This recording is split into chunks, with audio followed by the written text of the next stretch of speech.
যদি কিছু দরকার পড়ে অবশ্যই আমাদের জানিও। আচ্ছা ঠিক আছে। এসো, আমরা আসছি।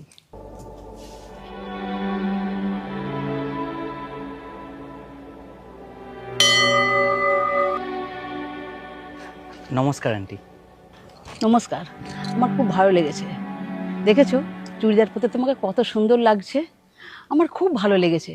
তুমি আমার কথাটা বুঝেছো এবং তোমার স্ত্রীকে সেটা বুঝিয়েছো। আসলে সোসাইটির ব্যাপার তো, নাহলে আমাদের কিছু ব্যাপার নয়। শুধু প্রতিবেশীদের কথা একটু মাথায় রেখো। যাই হোক, যার শেষ ভালো তার সব ভালো। আচ্ছা পবিত্র, আন্টি কি বিষয়ে কথা বলছে? কাল তোমাকে শর্ট ড্রেসে ছাদে দেখেছিলাম, তুমি জামা কাপড় শুকনো দিচ্ছিলে। আসলে এই সোসাইটিতে তো বাচ্চারাও থাকে, বয়স্করাও থাকে, আবার বড় ছেলেরাও থাকে।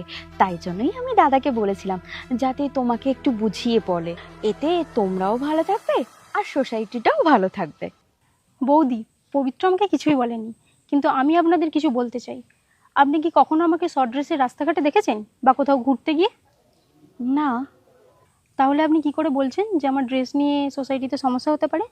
হ্যাঁ, আমি যদি বাড়ির বাইরে শর্ট ড্রেস পরে বেরোতাম তাহলে সোসাইটিতে সমস্যা হতো, তখন আপনারা বলতে পারতেন। কিন্তু আমার ঘরে আমি কী ড্রেস পরবো সেটা আমার ইচ্ছা, সেখানে আপনারা কিছু বলতে পারেন না।